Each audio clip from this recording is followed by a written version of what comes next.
Hey, what's up guys? Mike Shepard here from AskMen, accompanied today by one of our lovely and talented editors, Catherine. And today we are talking about a subject that many of us would rather avoid talking about, but it does bear some conversation.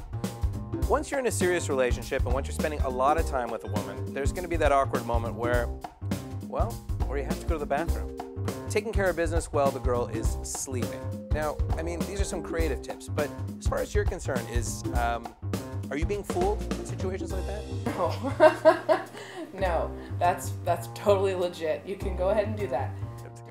Give your girlfriend like a sleeping pill when you need to go. That's not allowed.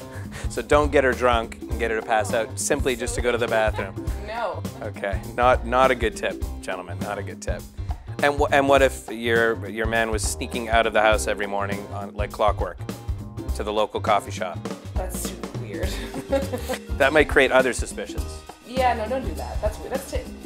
That's like to the point where you're kind of overthinking it. Oh, another tip that actually came out is, the shower is running. I think that might be a very good tactic. That's legit. Do it up. Now, she may suspect that you're in the shower for an awfully long time and have other ideas. Yeah, oh, she doesn't care.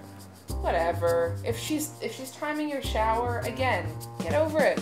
Life is too short to be timing your boyfriend's shower. So why, if we know these are kind of normal things, why do we stress about this? I mean, why do maybe you might be blessed and you don't stress about it as much, but I think we know people kind of get concerned about that. People talk about the idea of having separate bathrooms in relationships to keep things separate. What is it about this kind of behavior that does it diminish the kind of sexual vibe in the relationship? Is it something cool to kind of keep separate?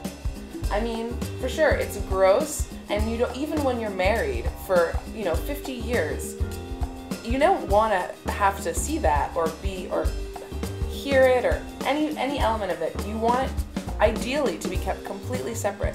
I don't think that ever changes in a relationship. I don't think you ever get to the point where you're like, I don't care anymore, it's fine. Should you always keep the door closed? Yes. No open door. Let's never get familiar enough where you're walking by the washroom and I've got a magazine and the door is open and Def Leppard is playing. And when you have an open door, like a line has been crossed, you need to go back and just rethink where you're at with the open door. I mean, I think that's the bottom line, is what we're talking about is you kind of have to get comfortable with it at some point. I think that if you're definitely sharing a bathroom when you move in with someone, it's going to be hard to keep everything kind of separate, any kind of bathroom habits, and I think the idea is to just accept it, but try and keep as much of it separate from your relationship as possible. Yeah, I mean, bottom line is something that we all have to accept as adults, is that everyone goes to the bathroom. Nobody gets to be a person who doesn't do that. Let's just dispel that myth right away. If any of you think that, you're wrong. So girls do go to the bathroom? Girls go to the bathroom.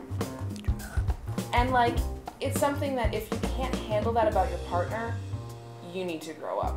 So I think that's it. I think as awkward a conversation as this has been, it would be even more awkward for you to have with the person you're in a relationship with. In my opinion, to try and keep that kind of sexiness alive in your relationship, try to avoid too much exposure to it, but don't obsess over trying to be so discreet about it that you have to look like you're never doing anything in the bathroom. Thanks for joining us, Catherine, on this hot button issue, and we'll see you next time on AskMen.